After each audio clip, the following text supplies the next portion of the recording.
And then he tells her that the night in the rise, when she fought the Cravens, when she stopped being the maiden to him and started becoming Poppy.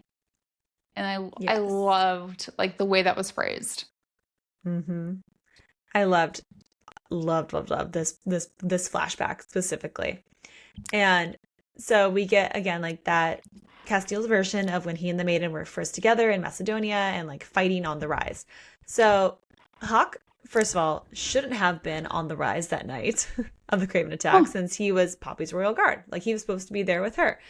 And he immediately realizes that Poppy is the archer at the top of the rise because he can smell her. He's like, what are you doing here? You are not where I left you, you know?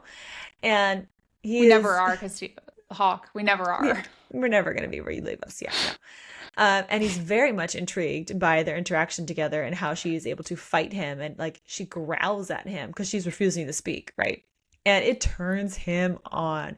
And it's so funny to get his perspective on this. He's like, oh, I like this. This is fun. Like the chase that they have and like the banter and like physical fighting.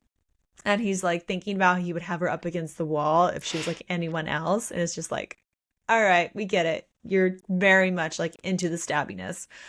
And then he gets alone with Poppy later that night. And he again feels that little prickle at the back of his neck and mentions how it feels like he's known her longer. I'm like, yeah, cause yeah, hot mates, people.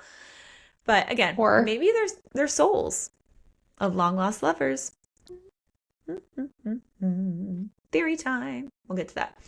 And we then get to see a scene between Victor and Hawke, which is really funny, where Victor asks like why Hawke is staying quiet about Poppy being on the rise. He's like, what are you up to? Why aren't you saying anything?